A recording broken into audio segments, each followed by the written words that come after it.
Assalamualaikum warahmatullahi wabarakatuh. Mirsa sekalian, Purnawan dan Purnawati, kawan-kawanku yang tercinta, selamat bertemu lagi dalam channel T Bercerita atau Cerita T.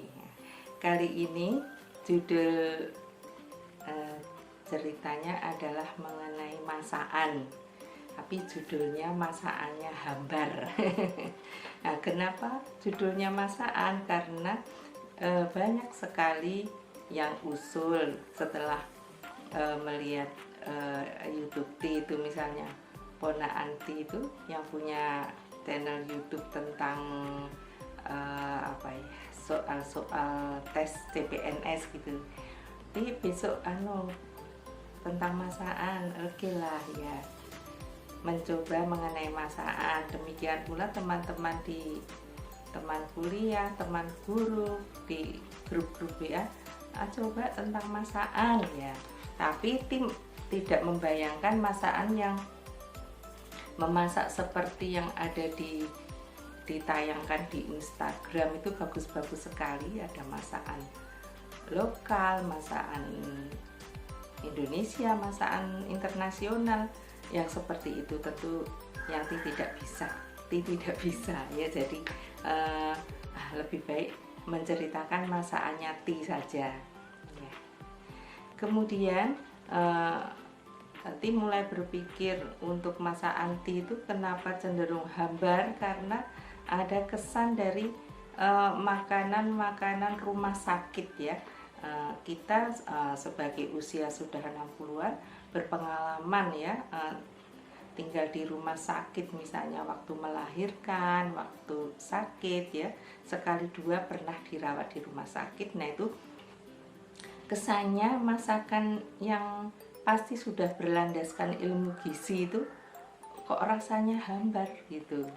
Nah jadi mungkin pemirsa sekalian juga punya kesan ya, ada ciri-ciri yang hampir sama meskipun rumah sakitnya berbeda-beda. Ada ciri masakan untuk pasien ya di rumah sakit itu, yang pertama hambar.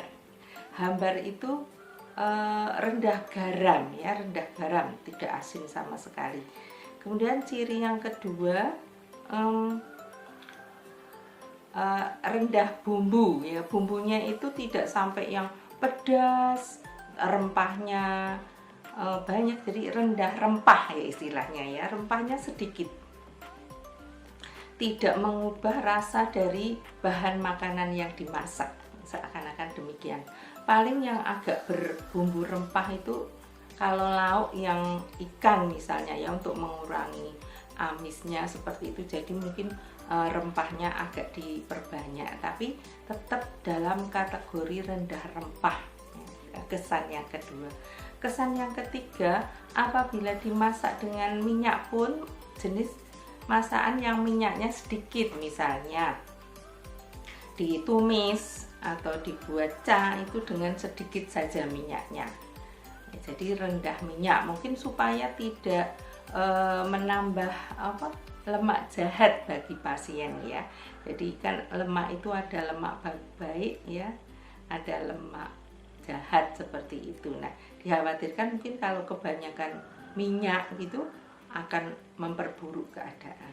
Kemudian ciri yang keempat ya, itu jadi 4 ciri yang sempat diamati ya. Jadi yang keempat itu kuahnya banyak, jadi teknik rebus airnya banyak gitu ya.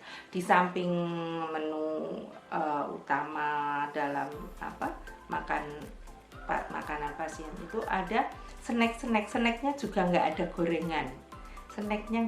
gorengan, kemudian minumannya juga minuman sehat, kacang hijau, kacang kedelai, seperti itu minuman ya. Kemudian yang ketiga, buah-buahan pasti ada.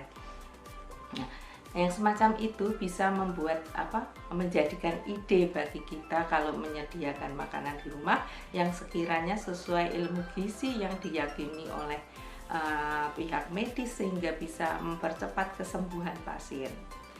Kemudian masakan kita sehari-hari di rumah ya, di rumah bukan di rumah sakit ya, itu tidak selalu masakan sendiri. Kadang-kadang kita terpaksa harus beli karena tidak sempat ya, atau mendapat pemberian ya, ada teman atau saudara yang hajatan, yang syukuran, demikian kita sering mendapatkan bingkisan makanan.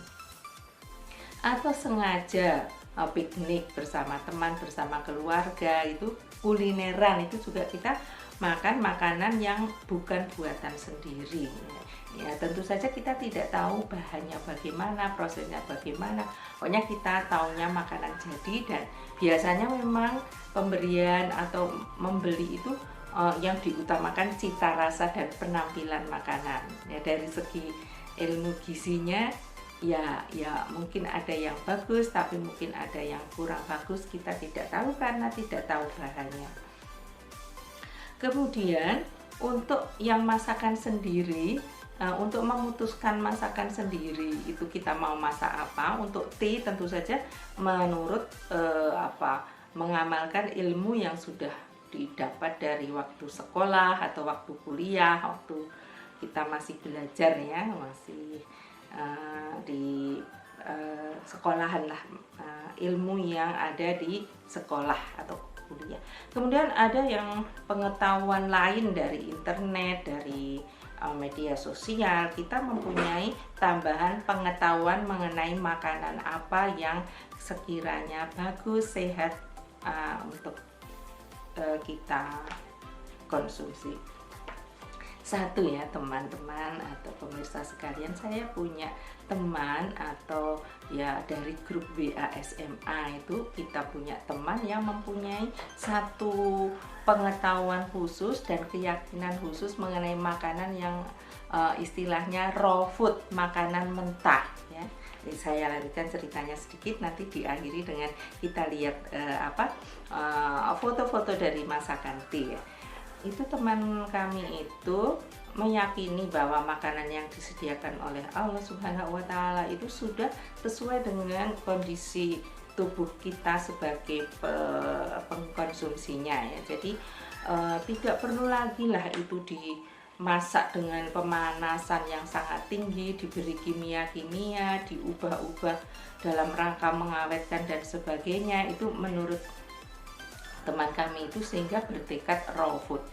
Jika beliau minum minuman mentah, dan ini sudah berlangsung belasan tahun ya, belasan itu di atas 10, di bawah 20 tahun sudah menerapkan, dan ternyata hasilnya tetap sehat-sehat saja. Kalau minum mentah misalnya atau makanan mentah terbawa ke dalam tubuh kita, ada mikroba yang kita tidak lihat, pasti nanti akan terbuang sendiri bersama sistem pembuangan tubuh. Karena apa? Sel-sel tubuh, andai kata mikroba tersebut mencapai sel-sel organ kita, itu sel-selnya akan mempunyai daya tolak karena sel-selnya sehat. Jadi sel-selnya itu tidak tercemar oleh kerak-kerak makanan ya, istilahnya beliau seperti itu. Kerak-kerak makanan dari makanan yang dimasak, apalagi diberi kimia-kimia. Untuk garamnya pun teman kami itu, beliau memilih garam yang asli, yang masih garam mentah, garam krosok yang tidak dikena proses pabrikan itu. Beliau seperti itu. Dan yakin sekali bahwa dengan cara demikian sel-sel kita tidak kena kerak-kerak makanan tersebut, kemudian sehat seperti itu. Lalu akhirnya kita meskipun usia tinggi tetap teman kami tersebut sangat membanggakan, masih persuami istriannya seperti pasangan yang masih muda, kemudian masih tidak ada keluhan kolesterol, hipertensi tidak ada, dan masih bisa menyanyi satu lagu dengan bersiul sambil bermain gitar sendiri itu tanpa sesak nafas itu. Jadi itu cerita soal teman kami yang yakin raw food itu, makanan mentah itu lebih bagus efek kesehatannya bagi kita. Jadi seandainya pun makanan itu keras ya, cukup mungkin iris kecil-kecil. Kalau roti belum bisa, masih tetap rebus, goreng itu masih. Tapi memang bertekad setiap hari ada makanan-makanan mentah yang masih ada kandungan enzim, vitamin C, antioksidan yang ada punya daya vitalitas, mungkin membantu kesehatan sel-sel kita. Masih seperti itu. Telur selalu mentah, beliau itu mengkonsumsinya sehari tidak hanya 1-2 tapi bisa sekali makan itu telur mentahnya 2 ya, jadi sehari bisa 3 kali makan 6 seperti itu. Dan katanya tidak ada efek kolesterol tinggi, itu tidak ada kalau dimakan mentah. Tapi alhamdulillah kalau T itu bisa makan telur mentah itu, karena masih ingat ketika zaman dulu kecil itu orang mau melahirkan di kampung itu dicarikan telur kampung lalu dikonsumsi dengan madu mentah ya, seperti itu. Jadi inilah pertimbangan-pertimbangan untuk usia kita dalam menyusun menu makanan. Oke, bagian akhir dari kita adalah kita mau narasi mengenai masakan-masakan yang kita buat sendiri di rumah. Selamat mengikuti. Ya, ini sepiring nasi goreng, mudah-mudahan dinetralkan oleh timun, tomat serta hijau-hijauannya ya. Semoga minyaknya ternetralkan oleh seledri juga ya. Kemudian ini sepiring nasi pecel, juga hijau-hijauan serta wortel diharapkan menetralkan apa yang ada minyak-minyaknya tersebut. Itu sudah cukup ada protein, karbohidrat, lemak.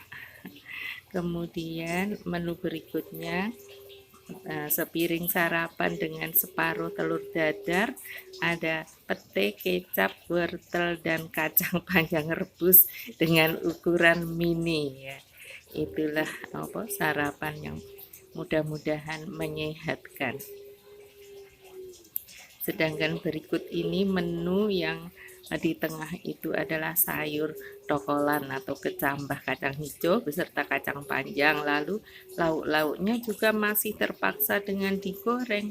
Jadi itu pasti harus disertai dengan makanan-makanan penetral yang misalnya di sini ada ada jagung rebus, kemudian sayur bobornya itu ada 3 macam bahan ya, ada bayam, ada wortel, juga ada dimasukkan itu tahu.